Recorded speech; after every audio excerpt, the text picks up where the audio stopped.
Alors, pour vous présenter le travail des rainures réalisé avec une fraise droite, j'ai monté la fraise hélicoïdale que vous avez pu voir dans la précédente vidéo. J'ai réglé mon montage d'usinage de telle sorte qu'il soit adapté pour immobiliser en même temps les 4 pièces qui vont constituer le cadre de la porte, les 2 traverses et les 2 montants.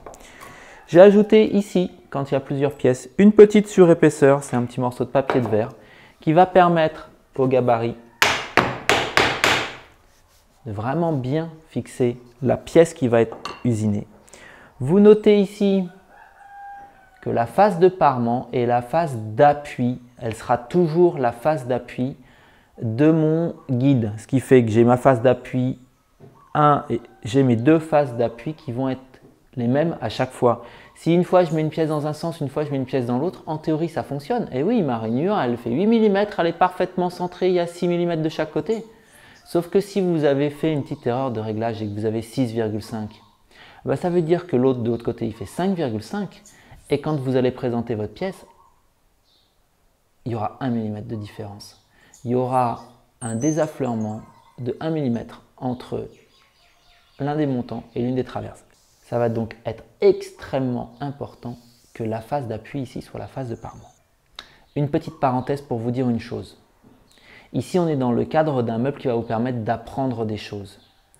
Si j'avais dû le faire pour moi, j'aurais traité simultanément la réalisation de la rainure et la réalisation des mortaises, puisque c'est la même largeur, c'est le même réglage de guide parallèle, c'est juste la profondeur qui va varier à un moment.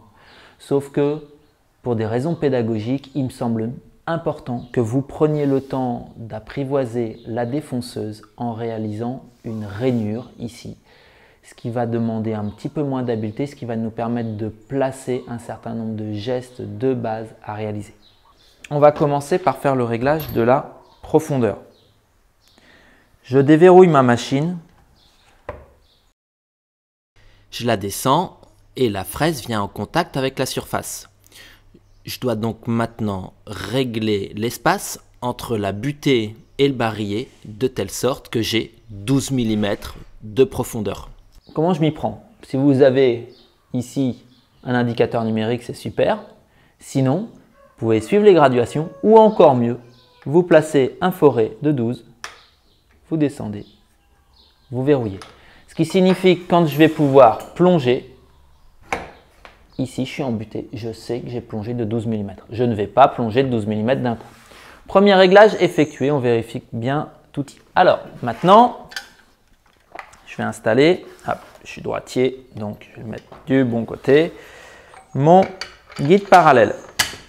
Moi, ce que je vais faire, c'est que je vais utiliser des pièces d'essai. Je vais régler grossièrement la machine.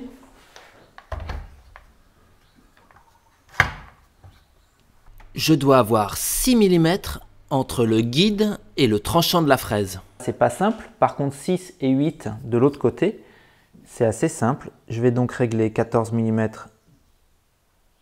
sur un pied à coulisse. On pourrait très bien le faire avec un réglé. Je vais venir mettre en appui ici sur le bord du pied à coulisse.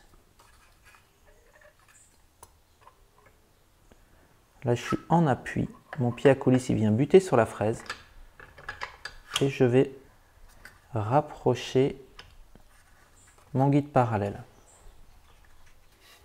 Je vais immobiliser une pièce d'essai là et faire une rainure de test. Je suis dans une position stable, l'aspirateur est branché, j'ai mes protections.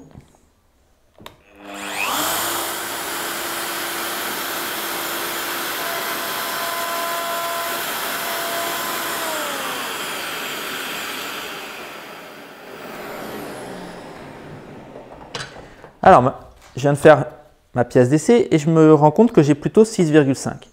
C'est pas grand chose, c'est pas forcément facile et on n'a pas forcément un réglage micrométrique sur toutes les défonceuses.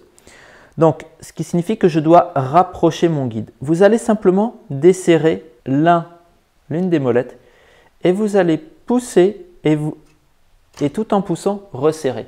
C'est-à-dire vous vous êtes servi de la souplesse du mécanisme pour essayer de gagner quelques petits millimètres.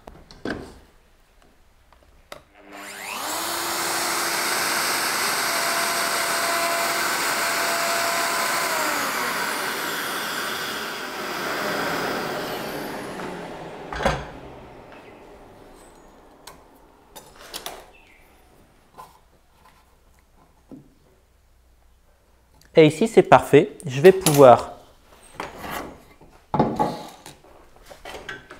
faire ma rainure ici. Alors, vous vous rappelez de ce que je vous avais dit par rapport à la stabilité. Ici, je vais avoir une stabilité qui est bonne, qui est bonne, qui est bonne, qui est bonne. Et à la fin, les choses vont avoir tendance à se gâter. Ce qui signifie qu'à la fin, il va falloir que j'arrive à contrebalancer. Sur une machine ici qui n'a pas la même ergonomie que celle de l'autre jour, je ne peux pas vous dire de tourner comme j'avais fait. Tourner pour garder une main qui va être en appui. Donc ce que je vais faire ici, ma main droite, elle va avoir tendance à faire un levier à la fin. C'est-à-dire à la fois elle plaque, mais un levier pour contrebalancer cette envie de chute. Et le levier va être complètement inversé au départ, dans l'autre sens. Alors, je vais plonger un peu, je regarde sur le bord, ou je peux regarder au niveau de la jauge de profondeur. Ici, j'ai une fraise de 8 mm, une rainure à faire de 12 mm. En général, on ne va pas plonger d'une valeur supérieure au diamètre de la fraise. Donc ici, j'ai à peu près plongé de 6 à 8 mm. Faites bien attention de toujours bien garder le guide parallèle en contact et de ne pas pousser comme ça trop fort pour risquer de la faire tourner. Donc c'est vraiment une combinaison au niveau de tous les axes. Garder de l'appui. Alors ici c'est facile au début. L'appui il est là. Et la main, elle va plaquer, pousser vers mon bois. Je démarre la défonceuse dans le vide et je vais avancer doucement.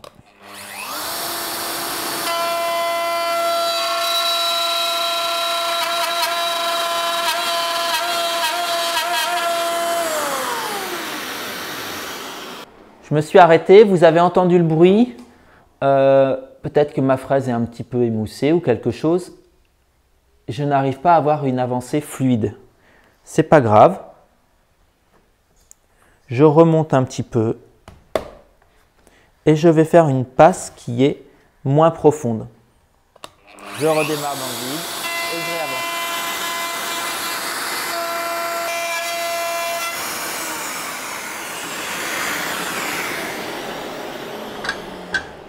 Alors, voilà, au final, j'ai dû faire 3 passes.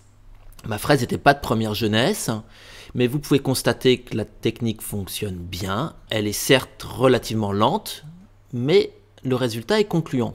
Ensuite, j'ai simplement choisi une autre pièce, orienté la face de parement sur l'avant pour la faire du bon côté et recommencer l'opération.